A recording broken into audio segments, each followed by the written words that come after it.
And we welcome you into yet another edition of the Lion Country Kia Goon and Ironhead show here from Quaker Steak and Lube in beautiful State College. And dear Goon, school started today at the State College Area School District, so the Mad Turtle is off to first grade. School buses tying things up in a beautiful way, but that means football season is just about here. And I, for one, can hardly wait. Watched a bit of the Steelers on Saturday against the Detroit Lions, and I get it. It's preseason, and I'm the first to tell you that in the overall scheme of things, that's meaningless. But the closer we get, the better I'm feeling about these Steelers. That defense is just flat out big time.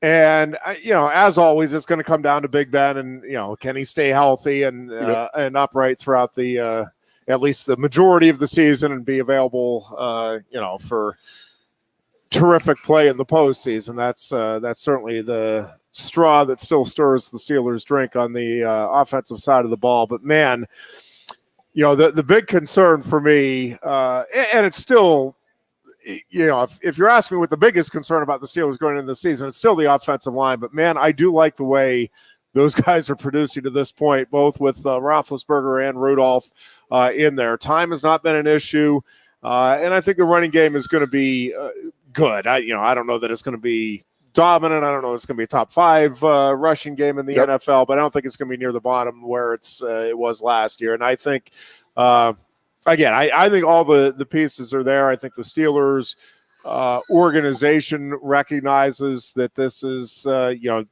you have to push all in on this season and then see what the future holds. But I think there's a real sense within that organization that, one, we are legit title contenders, and 2, we don't know when this might be the case again. So we need to do everything we can to try to capitalize on the opportunity at hand this season. So I'm jacked up about my Steelers. It was less than a year ago. They were what, 12-0, 10-0, 11-0, something like that. And had everything. Yep, and had everything rolling, seemingly in place. Although there were people, and I was one of them. I had questions. I mean, I didn't see the wheels coming off quite the way they did. But, there was concern with the running game in particular, not being able to get the yard when you need it and that sort of thing. Literally. For sure. Literally the yard. That's exactly right. No, I mean, Ben is such this goes for a lot of quarterbacks. I said it about Clifford the other day about how he's so much better with a run game. It's so true. It just makes the game a lot easier for a guy like that when they have the threat of a run game. Keeps the defense honest and not letting those guys tee off and, the run game is the friend of the quarterback, and especially the offensive line. Every offensive line is going to want to run the ball, be able to have to run the ball, and when they do, the passing game opens up and it makes the game a whole lot easier. And still very, I'm still upbeat about the Nittany Lions as well. The closer we're getting to the start of the season, the more confident I'm getting as we've been talking about, and I think you've really been the one driving it home that I really do think James Franklin feels like he has something to prove this year. And I think a lot of kids on the team feel that same way. I think there's I talk about the sense of urgency with the Steelers. I don't think it's necessarily quite the same thing here with Penn State, but maybe it is in some ways too, where there is. Again, I think there's a couple of things at play, and I've thought this a couple of times, and it hasn't played out that way. I thought when Ryan Day took over at Ohio State, hey, here's an opportunity. Well, for Penn State, I'm talking about, and Day obviously kept it going in the recruiting front, has his kids buying in and playing at a very high level, and seemingly there's been zero drop off from the coaching change with Ohio State. We'll see. I'm not predicting a massive drop-off here with change a quarterback with a new quarterback. But, right, as any program, would you rather have, even if you're going through your third different offensive coordinator and coming off a less than stellar overall season, you're still going to want a third-year starter, right, as your quarterback than a first-year starter, generally speaking. And, again, there are certainly examples I can give, Trevor Lawrence at Clemson. I mean, where that's the first year guy was the absolute right answer, and it could be with Ohio State this year. Again, I don't think it's going to be a huge drop off, but it does feel like there's an opportunity there for Penn State. Again, if you're going to try to overtake the Buckeyes, this feels like a season where it's set up to give you that opportunity. Yeah, again, go back to the experience of the quarterback and the our defense. We're still young as hell. Very, very, very young across the board, top to bottom. We're very, very young, but you have that elder statesman quarterback who's been in the fire, has felt the pressure. I think that, we talk about James and we feel as if he is taking last year personally. Yep. Now, if you watch those games last year, those first few games, it was like Sean needed to be reeled in a whole bunch and saying, dude, you need to stop trying to make every play on every play. Just play the game you're being taught by your coach. It just felt like he was always trying to do so much. And then when he would settle down, he played so much better. And I think that his age and, I think that he is hopefully has learned from that, and he's going to have a better supporting cast. Actually, we didn't have the receivers that we do this year. Yeah. This time last year, I mean, Jahan Watt, he hadn't come out as, a superstar as of yet. He turned into one throughout the season, but now you're going to have him coming back. And I think that Sean is going to learn, as James has, that, he needs to, settle down a little bit. Just play the game that you're being coached. You can't win on the first play, and every play of the game is not going to be the last play of the game. Yeah. I think that his age is going to be very, very beneficial in that, hopefully, or, definitely is going to be an issue again if he tries to do too much and he's, I don't know. You know what I'm saying? By trying to do too much, he starts overreading defenses. He's trying to make the perfect throw, or he's trying to, outrun a guy, a defensive back, and this and that. He's just trying to do too much, and he learned by the end of the year, and that's when he started winning games and would just trust the guys around you, play the game, and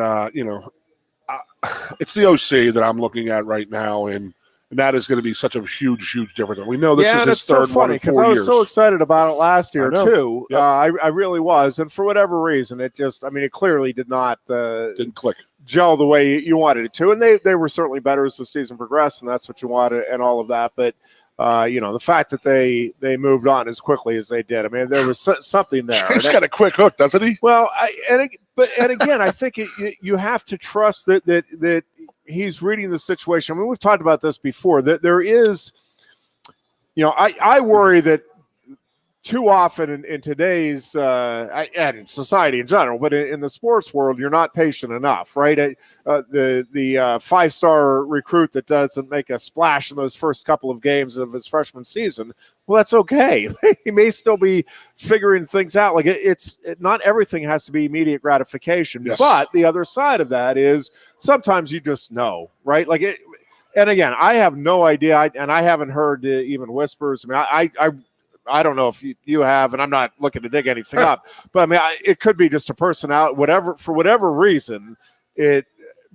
But Franklin, obviously, I mean, they knew when James Franklin knew that was not the direction they wanted to go. And again, you got to make the move if you're seeing that this isn't what you wanted or what you expected. You just said about the five-star thing. So you remember the national title game when Alabama's safety got hurt early in the game, and they're like, well, he's being replaced by another five-star recruit. The guy runs in there in the game and has 8 tackles and an interception and stuff like that. If he was at a school like Penn State who's struggling to get to that cusp and then crest that hill, that kid would probably have felt pressure because he wasn't playing as a sophomore as a five-star recruit. Right. You know what I mean? Yeah. And it's a luxury of riches is what they have going on down there, and good for the kids sticking with it. Yeah. There's a lot of guys, I'm not getting playing time, I'm out of here, Right. Yeah, it's just so, I mean. No, I think that's a great example. I don't know. Optimism reigns supreme as we head into the season, I guess, is the bottom line, at least for yours truly. Let's talk. And then the best well-kept secret in the history of college football history. we're talking about the Pac-12, ACC, Big Ten Alliance, and the press conferences ongoing right now with the commissioners of the three conferences. Your just initial reaction and take on. Yeah, I mean, I get it. I know what they're saying, and I know what they're doing, and that is they can't allow. They need to be three. The Big 12 is not officially done, but they are going to be done. So the SEC is so strong, and they have the backing of ESPN, who owns the rights to all the SEC, owns the rights to all the bowl championship series, the coalition. I don't even know what the hell they call it. The freaking playoff thing, the BCS title, the natty title, who the hell knows? So they own the rights to all that. So they're going to control a lot of the pie. And with the three other conferences that made it out of the Power Five, Pac-12, Big Ten, and the ACC, they are aligning themselves to because they want to go to a 12-team playoff eventually. They want to do some interconference games, and it's not just football; it's women's basketball, men's basketball, and the Olympic sports type of thing. So I think it's the right move because you can't have the SEC being a monopoly with ESPN, and don't kid yourself, that's what they would actually turn into. Yep. I'm not against what they're doing right now. I wish that, the ACC, it's very speculative right now because the ACC is under a TV contract until 2035. Yep. I don't know who the hell made that deal. They should be fired on the spot. 2035, they just wanted to be on television and get a deal and that had a bit what was going on. But, there's a lot of questions out there. Does, the big chip fall? Does Notre Dame fall and come into the ACC fold? Is Oregon State going to play Rutgers on an annual basis? I mean, these are huge questions, Ironhead. So I know I did see Booch comment today about, who are we going to get back in the Big 12 in the Big 10 as our rival? So if we're going to, Booch, so if we're going to might possibly get into, intersectional play and play amongst conferences, why not bring the Pitt game back on Thanksgiving weekend? I mean, and just having, you know what I mean? I think that would be amazing. I would love it. Absolutely. I mean, we have tried since 1993 to create this end-of-season rivalry. The Big Ten has tried to force it on us. You got Sparty, then you had Wisconsin. I like the Wisconsin thing at the year, but I can't not like people from Wisconsin. I mean, they're fun people. They're cool people, Sparty never gave me any issues, so how can you build up any kind of hate and rivalry with that? They wanted to do the whole, the game, Ohio State, Michigan at noon, and then have a backup game to that. And I just, I guess Nebraska really hasn't bought it with, they really haven't had great success in the Big Ten for that Iowa game. You know what I mean? So there's a lot they could do with what they're talking about, especially in other sports. Yeah, I'm curious to see how this whole thing kind of unfolds. And yeah, right now, part of the equation here is everybody is in first and foremost a battle for survival, and secondly, to gain as much power as you can, as much control of your situation. Because they feel as if the NCAA is going to be going away, I think. Which, yeah, and again, there's still going to be some sort of governing. Yes. It's interesting. At some point, I don't even know who it is. Maybe Ron Smith, who professor at Penn State, would be a good one to talk to. But I would love to get somebody that could really take us through the history of the NCAA, because I used to get into discussions with Fran Fisher was one of them. Fran and I would tie in because I would come on. This is in my very early radio days. Come on and blast the NCAA, and Fran would call me up, and he's like, that the NCAA is the institution. So I'm like, well, I know that's the design, governing and body. like in a very technical sense, you're right, but it's not. There's now that level of bureaucracy, and they don't feel beholden to the schools any longer. And I think that was part of the issue with the NCAA is it did get too big for its britches. And again, I do understand that the NCAA at its core, I mean, it was the member institutions all getting together, and that's what would happen with any governing organization, right? You're going to do a redo. But I think, to me, you've got to try to, and I don't know that it's possible, but I think you have to try to limit the bureaucracy and try to simplify it as much as you can. And truthfully, that may be, I have to go back and look at the history of the NCAA. That may be exactly what was happening. At first it was, hey, we just want to make sure, schools aren't handing cash over to these kids. We want to make sure that, of very few things. And then it evolved to the point where, the infamous, you can give a recruit bagels, but you better not have cream cheese on that bagel or that's a violation. And unless it's on campus. That kind of absurd stuff. And again, it became, and we see it with the, governments all the time. It's part of it is there's a justification, a feeling that you need to justify your job, right? So if you are, in charge of, inspecting widgets, you can't just, you can, but you feel like you can't just go year to year with, all right, this is the inspection for widgets and it stays the same. It's, well, you know what, to show you that I'm valuable and I'm needed, we want to look and make sure that the widgets are within these parameters, size and weight wise. And everybody, oh, okay, well, that's pretty reasonable. Let's do that. Well, now we want to make sure that they have a certain shine to them as well. Well, okay, I guess that's not going to hurt anything. Well, now we want to also make sure that these widgets, and you start increasing the specificity with which, and that's what happened with the NCAA is, again, it just got to the point where, it was absurd. And then, again, the last 10 years, it's become an even greater joke when you look at what happened with Penn State, the sanctions levied there. What happened with North Carolina, the sanctions not levied there.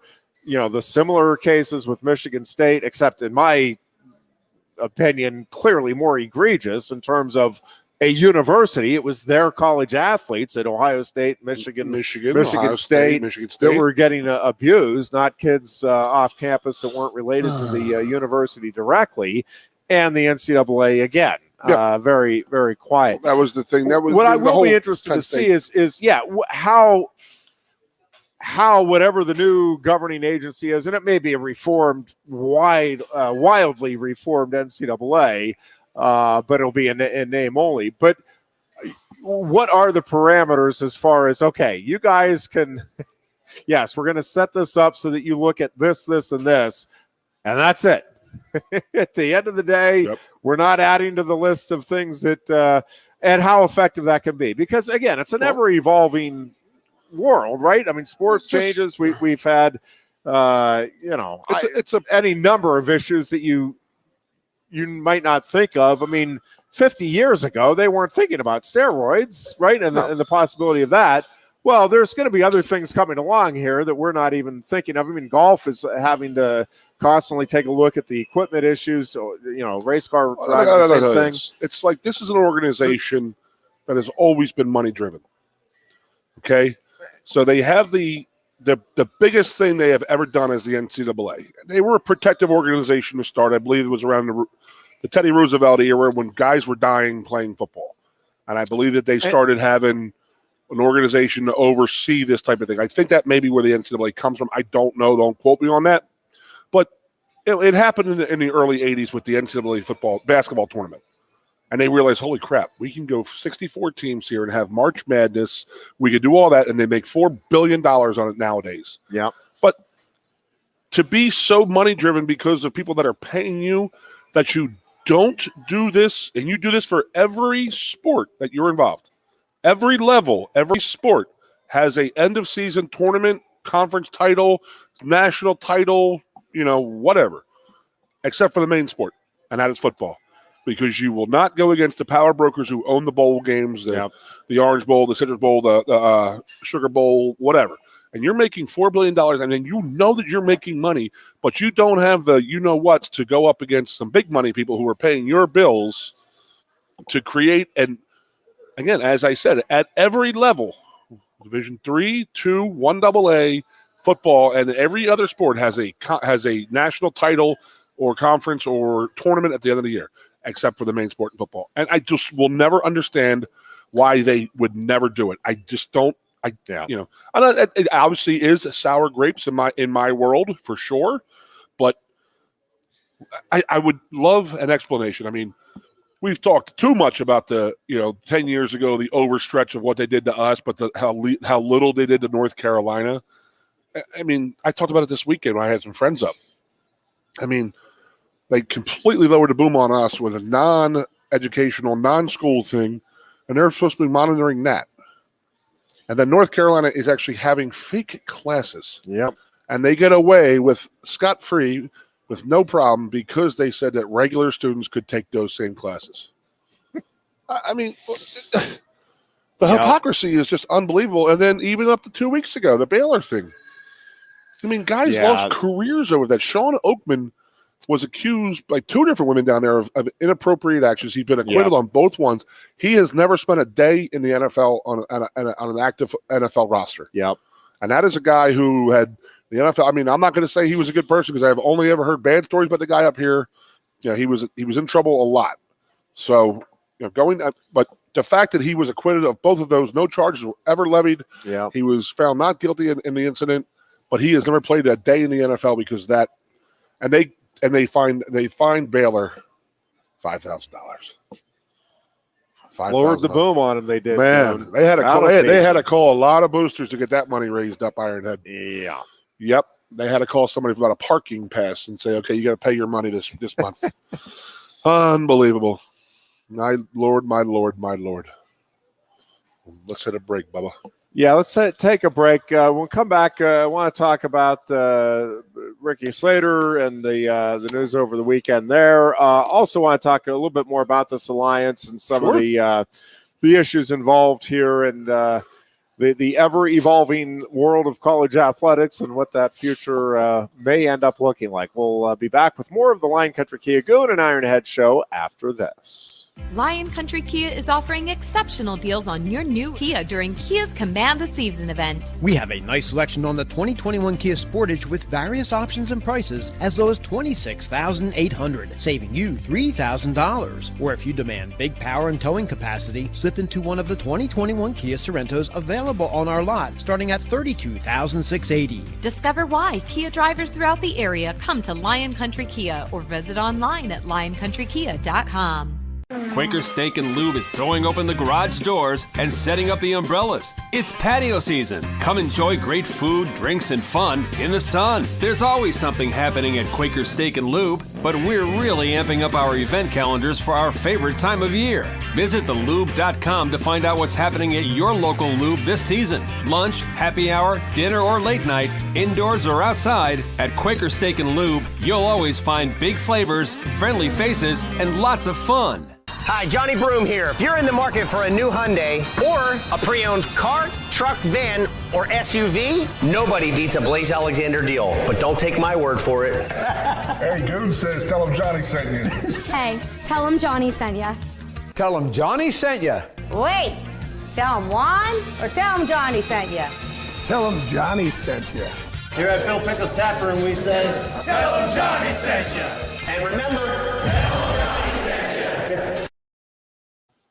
And we welcome you back into the Lion Country Kia Goon and Ironhead show. And every now and then we get just a good story. And it's nice to get those every now and then in this world of ours. But former Navy SEAL Rick Slater, who is a legend at Penn State. Yep.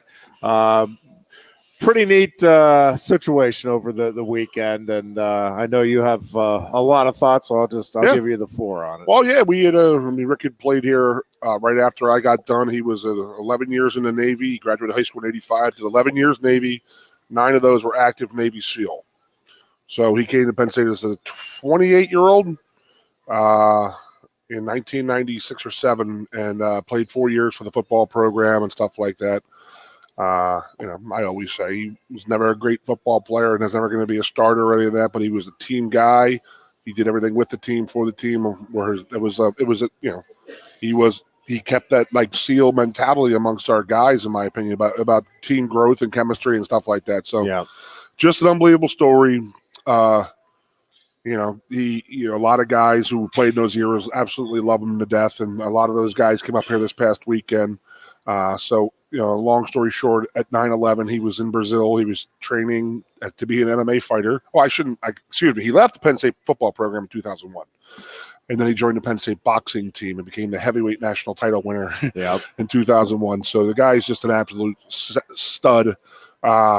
Is in Brazil in 2001. The 9/11 happens and comes back to America, and he re-upped into the SEALs until 2 years ago.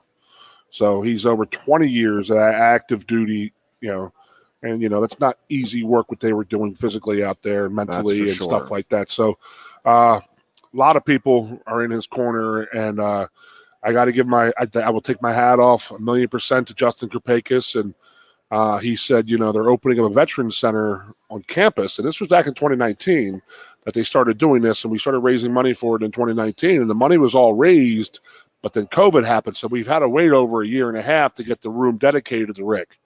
So Rick had absolutely zero idea. It was about 10 or 15 guys. We put a bunch of money together.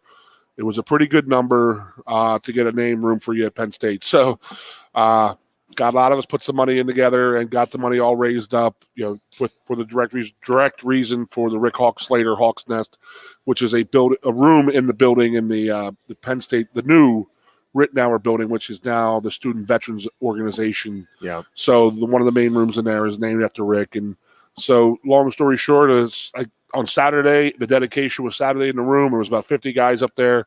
He had guys that he had grown up with, guys that he had served in the SEALs with, guys that he had known since the SEALs, a lot of Penn State football players, a lot of people that he knew from downtown, a lot of different people from different walks of life. And he had absolutely no idea. I mean, if you watch the video that Mark Brennan has on Fight On 24/7, it's absolutely amazing, because he walked in on the impression that it was for another friend of ours.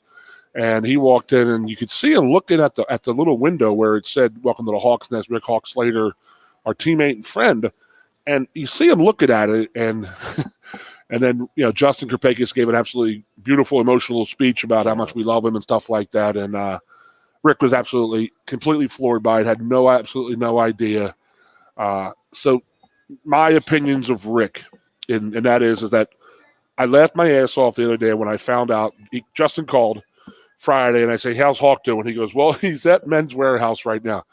And I said, "What did he wear up?" I said, "He wore up flip-flops, camo shorts, and had a gray shirt or a brown shirt with a red flannel."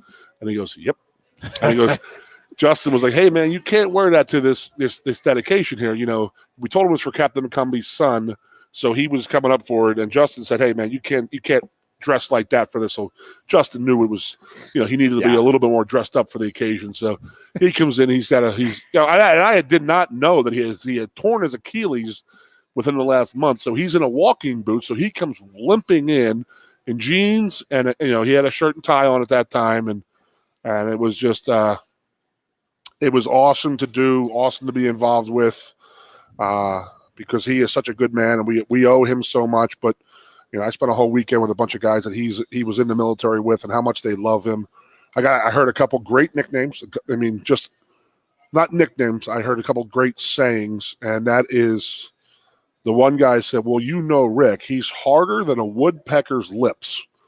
And I was like sitting there, and I'm like drinking my beer, and I was like, "What the hell does that even mean?" And I thought about it. I was like, "That got to be pretty hard lips. They got to be pretty freaking hard." And I stopped this conversation right there, and I went back to it. I said, "Did you say hard as woodpecker's lips?"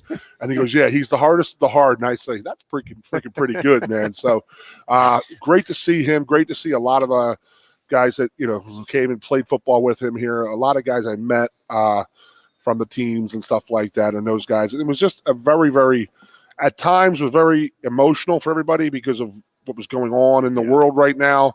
And, you're sitting there talking with guys who were looking at their phones every 3 minutes because they're getting updates and stuff like that. And you could just see it in their eyes that, you were just upset for them. But fantastic time, beautiful time, great people.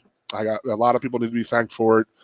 And I just laugh. I was just telling Boots before the show that, a lot of people are on social media like, "Oh, it's about time Penn State does something right, names a building after some of these guys." And you're like, Penn State ain't going to do a damn thing without a couple $100,000 raised to get somebody's name on it. They just don't give those things away. Yeah. And they sure as heck don't give them to people like that. So it is what it is. Fantastic time I had. We had an awesome time. Rick deserved everything he gets, and I wish he would just move here and work with the team in some kind of capacity, but I don't think he doesn't want to do that. It's their time, not my time. He doesn't want to ever be a distraction or anything like that. He's just, I think the biggest, easiest way, as I explained it, is he lives a Spartan lifestyle. That's what he lives. All he wants is his sword and his shield, and that's all he needs. Yeah. I mean, I'm talking about the clothing thing, and that's the thing. He drives, I'm not lying to you, he pulled up in the same truck that he pulled up in 1997. And it was old then. I believe it. It was old then. Yeah. It had a Halubal Hall parking pass sticker on it. And I haven't seen one of them since 99. That was funny. That is funny.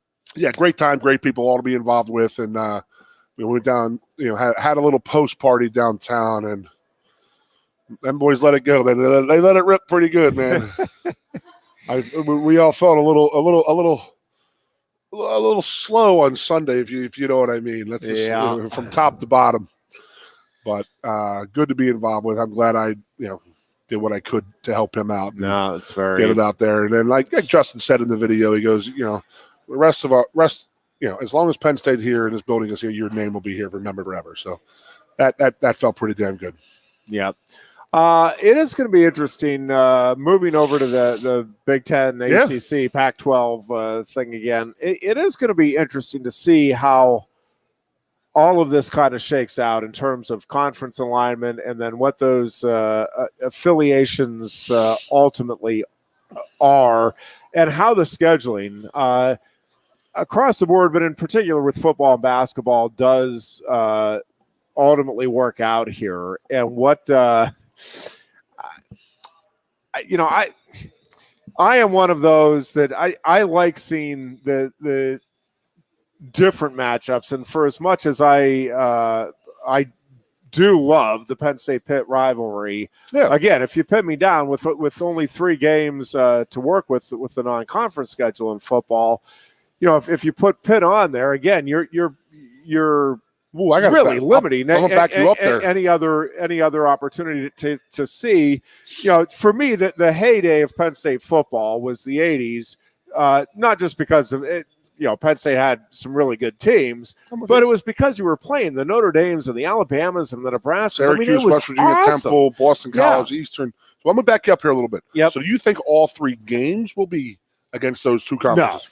No. Because otherwise the MAC is just may as well just pack up. Well, and so this is what's going to be interesting to see is how what this alliance actually means and how this plays out. I would say 1 or 2 games moving forward, because again, the Auburn game, and this is not a great Auburn team coming in. I mean, I'm not saying that it's not any still given night type thing. But it's more the name, right, than this year's team. Mm-hmm. And this could be a good team for Auburn. Yeah. I mean, I'm not saying this is going to be a lousy squad, but certainly I don't think anybody anywhere, including everybody within the Auburn program, is expecting this to be a national title contending team.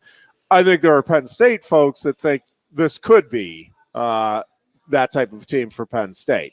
But yes, it is the name. It's seen an Auburn coming into Beaver Stadium, and it's like, seeing and go through the litany of name programs out there. But I mean, in Oklahoma or their mother wants to play Tennessee right now all because of that. It's a marquee name and they're down. Right.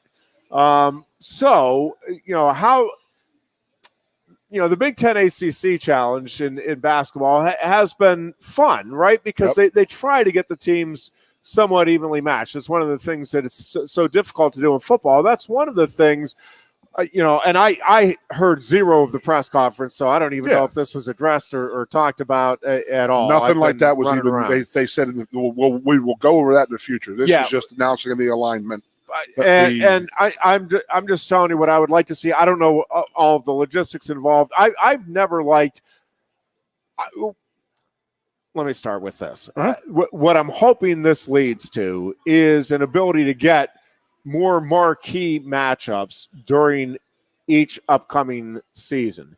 And I think that it possibly could lead to that because the issue that you've had in football is it's a logistics thing where you're trying to figure out that schedule years in advance so that you're not having to be scrambling, right, the year before. Well, if you get to the point where, listen, like the Big Ten ACC Challenge, you don't know who you're playing until I forget what it is that they announced that. Say 6 months. It's not years out, right? Yeah. It's toward the start of the season, and it's because you have a decent idea. Okay, these are going to be top tier teams. These are occasionally, again, like everything, you're going to miss. Hey, this team we thought was going to be top tier, they're having a little bit of a down season. This team we thought was middle tier. But you get pretty even matchups, right? And you've seen that. I mean, the games have been competitive, and usually it's within a game or two when one conference or the other wins the matchups each year. What I would love to see in football, because, again, you scheduled that Auburn game was scheduled whenever it was. Yeah. Yes, ages ago. That Virginia Tech game when it was scheduled was, that we were thinking it could be a marquee matchup. Syracuse and it can work either way, right? Sometimes you're trying to schedule a middle-of-the-road team to come in, and, hey, we're scheduling Boston College of the Year that they have Doug Flutie winning a Heisman. That wasn't what we were bargaining for when we scheduled them 8 years ago or whatever it may be. So what this could allow is, hey, we know like this weekend, this year we're hosting an ACC game, next year, and however it works. Again, I have no idea, but you could then just sit down and, go over USC, the summer of the season, State, still have Clemson. plenty of time. Right. But listen, and you could do it even just with last year's order of finish. Hey, Clemson won the ACC. Big Ten won the Big Ten champion was Ohio State. Ohio State and Clemson are playing on this date, and you go through the teams, and you have at least a better chance for marquee matchups for fans to want to see those meaningful games. I got a question. Yeah, like I said, home and home. I'd rather do it every 2 years. You know what I mean? So as a fan, I would not. You wouldn't want to go to USC. You would never want to see USC's campus, but But how do you decide because they won a national title last year that you're going to go play them? You know what I mean? No, that's what I'm saying. It would be the Big Ten, or it would be the commissioners. It would be or whoever is in charge of the scheduling that sits down and says, "Hey, this year, you'll know 1 year you're hosting, 1 year you're visiting. This year it's going to be Clemson. Look at that. You're playing a little Clemson rivalry, though. I would love to do a little home and home because I would like, I don't know. That's just me. I wouldn't. I'd rather see different teams each year myself. I would love to see, and this is a big issue I have always had. These Southern teams and these West Coast teams will not come to the Northeast in November. They never have, and they never will. People don't realize it, but you think about Notre Dame and USC. That's their big rivalry every year. When that game's in Notre Dame, that's early October. Yeah. And when that game's in USC, it's the last game of the season because USC will never come to Indiana in the cold weather late November. And that's bull. Even when Florida State, when they go to Maryland, when they go to Boston College and there'll be a cold game, I'm like, yes, thank God. It's the first time I've ever seen them actually play in the cold. Didn't matter then. They still won 18 ACC titles in a row. But I just think that'll come into play. It really will. I don't think that Clemson will – they come to – I guess that Clemson already comes to the Northeast a little bit with BC and Pitt. But, that's going to play into it. So you got to – we got 12-game schedule. So you're going to have – are you going to play a Pac-12 team and a ACC game and then have two open game type of things, That's probably the way it's going to go. That's how I would do it personally. Well, listen, you don't want to play. You don't have Penn State playing USC and Clemson one day. Listen, there are so many. There are so many different possibilities, and again, this is all speculation. Oh, absolutely, nobody has 100% any idea what it is. Here, let me throw out a scenario that I think is possible. And if I was, God forbid, if I was in charge of the sports world or one of these conferences, but if you put me in charge of the Big Ten, huge trouble. disaster. You'd be longing for the days of Jim Delaney and Kevin. Oh, Lordy. But here's what I would do. I would figure out, get the conference to 16 teams, and we're going and again, this is, you got to get everybody across the board with all of these different conferences doing this. But if you're going to have an alliance here, yep, what I would do, and what I think that the most workable thing would be, and really, I think it would add intrigue to the Big Ten championship game, is you are not playing, or maybe you have one crossover game, but I would even just not. You are playing your 7 division teams, and then we're playing. Let's say it's 2 ACC teams, 2 Pac-12 teams, and then you have another team that you can go out and get. We have 9-3 right now, right, Butch? We have 9-3 right now. Yeah. So I would go 7-2-2 if there's a true alliance here, and if that's but whatever. I would rather have more opportunities to play other teams, other games, form the rivalries again, get Nebraska, Oklahoma going again, get Penn State Pitt going again, and you still have 4 other games that you can play with. You're not talking about this alliance Patsy now. Or Oklahoma's gone. Yeah, well, no, I'm saying with any it's a real world. with the college athletics moving forward, there are all kinds of opportunities and possibilities there, and yeah, you could.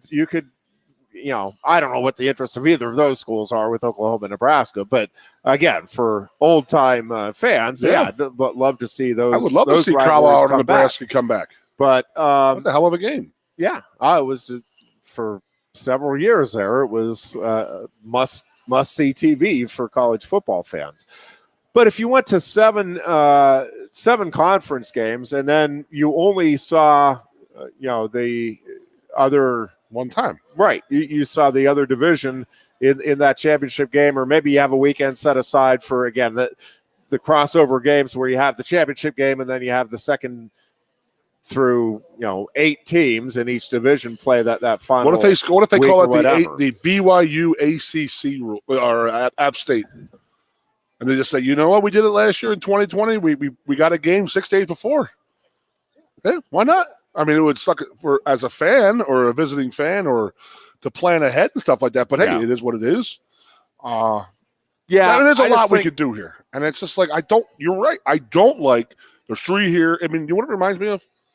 Like the 1910s and 12s, pre-World War I. You are not getting a lot of. I mean, it is the exception, not the rule, when you're getting the intriguing non-conference or interconference games these days, right? Like very few teams are scheduling more than one marquee matchup in the non-conference schedule. I think if they ever want to get rid of the Big Ten, I think they would get rid of the East and West thing. I do.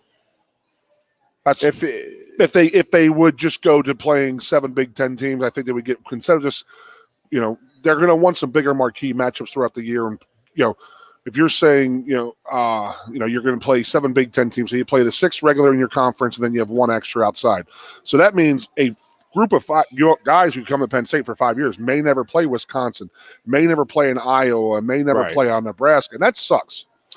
You know what? That really stinks. Yeah, but if you were playing instead a Clemson, you know what? Yeah, I'm talking like this as a classic football lover guy. Yeah, you're right. I'm looking at that through my 1990s vision, like, I love the rivalries and stuff like that. No, we're gonna look ahead and say these kids don't care about that. Well, I don't know, but the conferences do. I mean, I don't think it would be something that they would consider lightly. Again, and I'm not saying it's the right thing to do. I'm saying if I was in charge, that's what I would look at doing, because I want to see. I like getting more intriguing matchups and different teams playing each other over the course of the seasons. I mean, it's one of the things I love with college basketball is you get those early season tournaments where you get all of those teams playing each other. You get Michigan State and Kansas playing each other. You get Florida and USC. Michigan State and Kansas already have a pretty good rivalry in hoops. Yeah. So why could that not carry over into football? Well, and again, but I think if you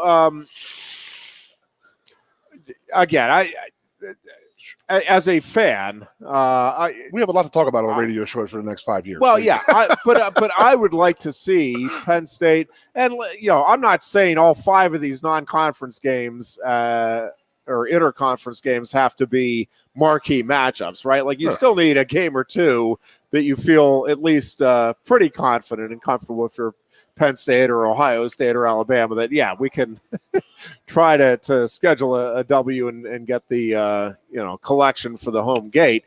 But again, I go back to, the 80s were so great here because, again, you were seeing the Alabamas and the Nebraskas and the Notre Dames, and yes, the rivals that you had established with West Virginia and Pitt and you had games that, generally speaking, and there were exceptions, but generally you knew Temple was good for a win, Rutgers was good for a win, and those types of games were on the schedule too.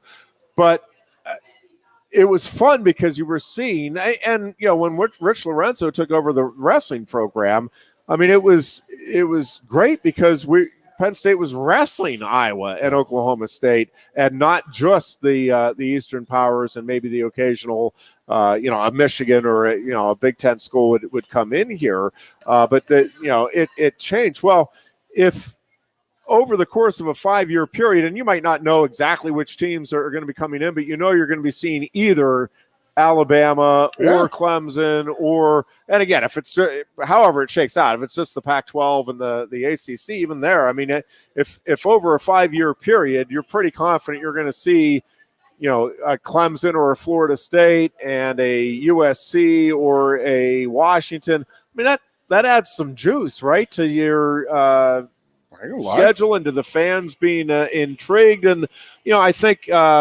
yes, you're giving up something if you give up. And, again, this is all speculation. I have no idea any of this is going to happen. But, again, at the end of the day, do I want to see Penn State, Wisconsin every year or, 8 out of every 10 years? Or over that 10-year period, would I rather see – and it's not all going to be marquee matchups, and I understand that. But would I take a USC and I'm not trying to disparage any Pac-12 team, but it's an Arizona that's not going to get fans overly juiced, but can be a very good opponent depending on the season, or even an Oregon State or whatever.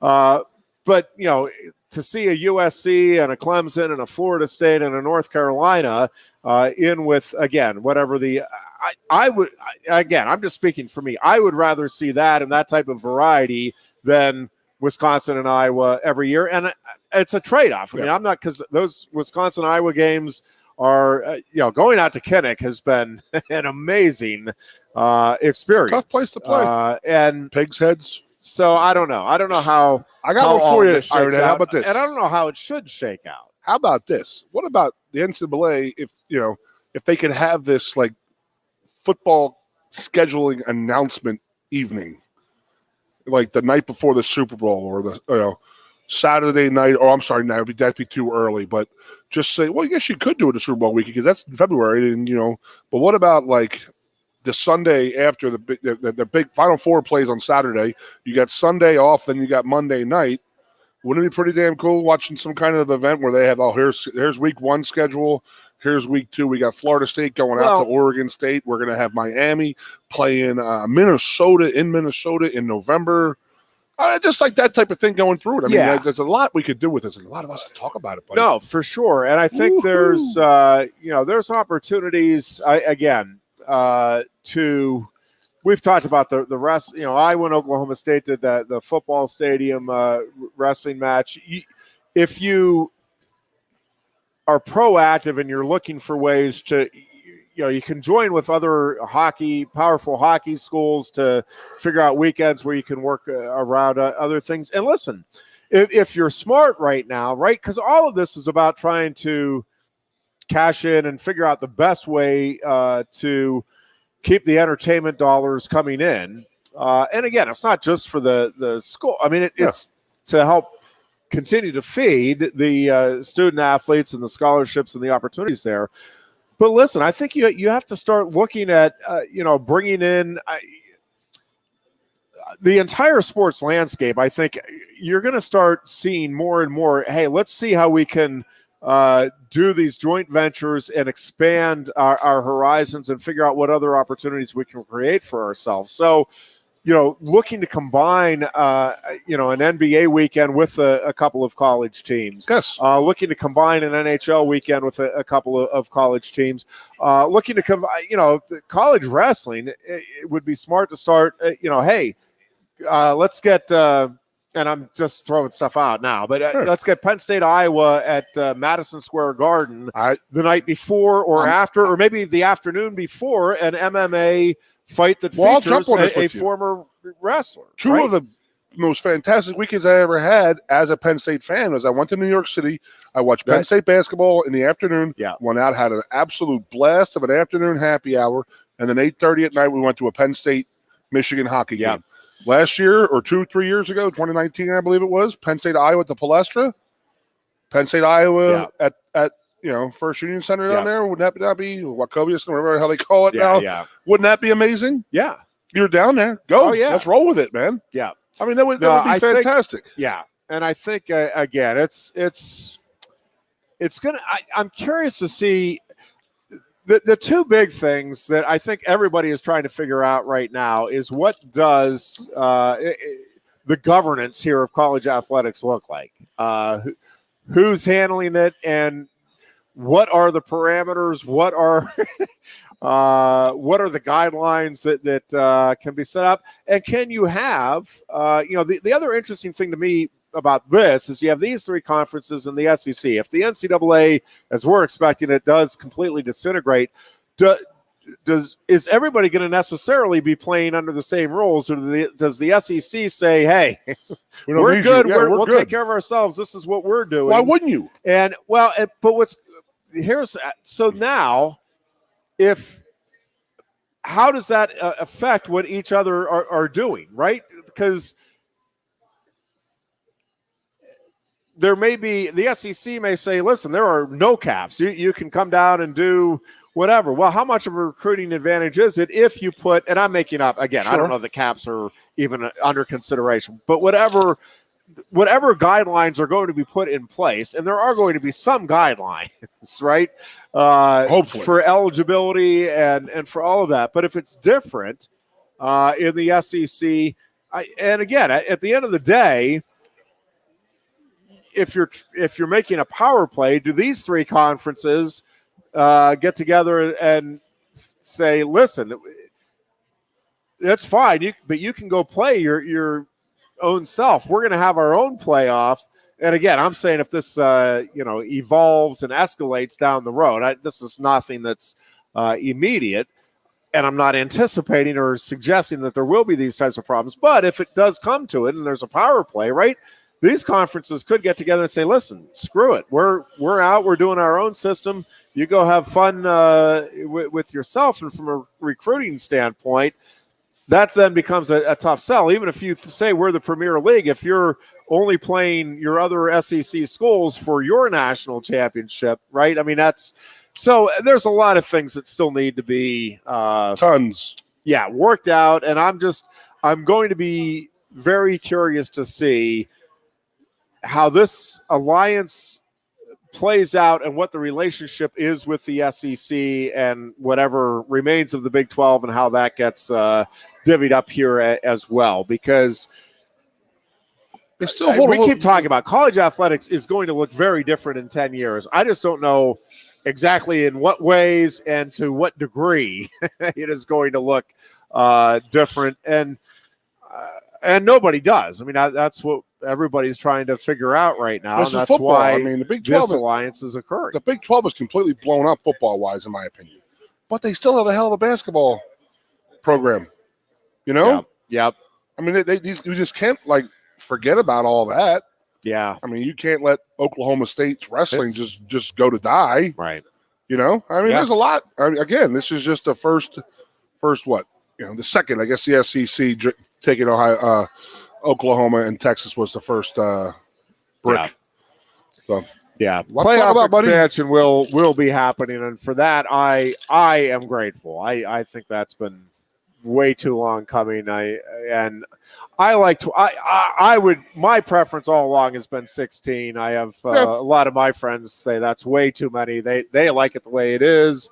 I think it has to at least get to 8 and 12.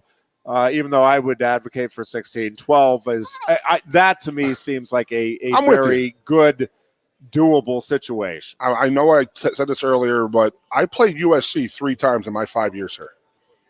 You know, you're talking about the 80s and playing Alabama and stuff like that. Yeah, that's a hell of a rivalry right there. You know, it was 2 homes and 2 aways, or 2 aways in 90, 91, a home in 93, 94. So, we can do all that. I mean, there's so much that could happen with all this, and I really look forward to it. And they got to do it right. But I just don't think that, who is going to be monitoring all of this. Because I would love,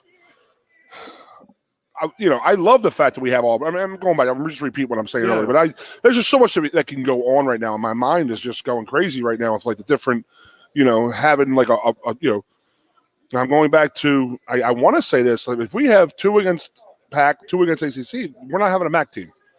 And if that happens to the Big Ten across the board, the MAC's gone.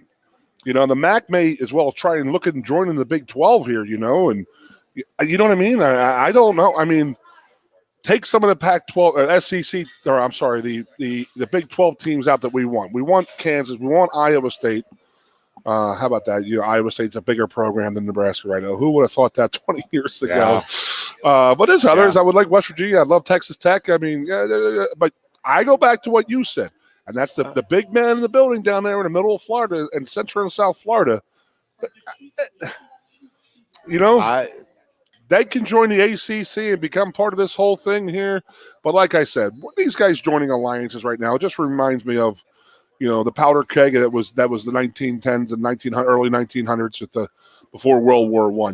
It's all these alliances. Well, you're going to vote here, you got to vote there, and you can't do this, and you got to go to war against them, and just nuts. Yeah. But the SEC, they started this, and again, you can't tell me that the 4-letter network is not a major problem in this country. Well, no argument whatsoever. I mean, you can't tell me that, man. I mean, they're dictating this type of stuff right now where they're completely blowing up the NCAA. Yeah. So now, again, it goes back to my constant story I tell about them. You're no longer reporting the news. You are trying to make the news, and that's not what you are about. So shouldn't be, but that's what they've become. So, well, that's going to wrap up the show for today. We will be back Thursday. I'm sure talking much more about this and the upcoming football season, and who knows what other kind of trouble we may get into. But we will talk to you again on Thursday. Until then, be good and